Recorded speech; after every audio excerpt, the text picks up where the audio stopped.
Une recette évoque toujours quelque chose. Un souvenir d'enfance, une histoire d'amour, une madeleine. Alors, ma madeleine, ce sera un souvenir qui m'est assez cher. C'est ma grand-mère qui me faisait des hachis parmentiers quand j'étais petit. Et le hachis parmentier, c'est celui de ma grand-mère. On a vécu vraiment dans 9 mètres carrés, je peux vous dire que on vit tout intensément. Donc, on vivait, il y avait un seul lit, donc le frigo était pas loin, vous imaginez. Et on a vécu comme ça pendant des années et des années. Et quand on cuisinait, c'était vraiment un moment de création parce que je l'aidais, je prenais le beurre, je lui ramenais les pommes de terre. Je sais pas pourquoi, elle avait un écrase pomme de terre, je sais pas comment. C'est comme une passoire à l'envers, là. Et j'adorais voir le truc sortir et tout. À 8 ans, du coup, tout moi s'est ouvert. J'ai eu cette chance que je sois tombée chez cette dame incroyable. Elle savait pas quoi faire de moi, je parlais plus. Premier truc que je lui ai dit, oh là là, t'es vieille. Voilà, point. Et elle s'est dit, bon, il va peut-être falloir que je lui fasse faire du sport ou un truc quand même. Et elle m'a dit, tiens, va voir le directeur. J'ai vu le directeur de la chorale. Et en fait, c'était un casting, je me suis trompée de porte.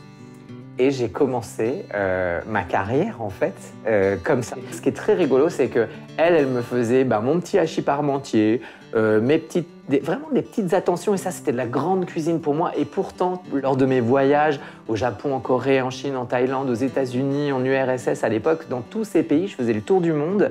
J'étais dans des palaces. Mais ce que je voulais retrouver, c'était ce 9 mètres carrés avec ma grand-mère et le hachis parmentier. Ça me ramène vraiment des années-lumière en arrière. Oh, il est beau de ouf en plus, attends.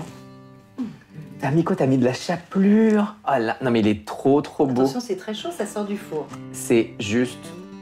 Non mais je suis hyper ému, donc j'ai du mal à parler en fait depuis tout à l'heure. Rien que l'odeur, j'ai envie de rester déjà dans ce souvenir. Là, j'y suis. C'est dingue, n'empêche, comme la cuisine, ça touche ton cœur tout de suite.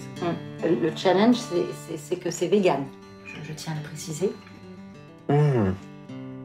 T'as hyper bien choisi la fausse viande, je te jure, ça ressemble de ouf. C'est vrai? Ah mais ça ressemble, c'est incroyable. Les petites carottes, elle les coupait pareil, en plus en petits dés comme ça.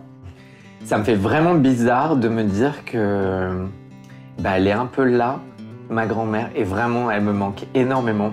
Et c'est un peu grâce à toi, mais vraiment, je suis hyper touchée. On pense à elle. Ouais, et merci. Il n'y a que 5 lettres à te donner, mais là, il y en a beaucoup plus. Oh.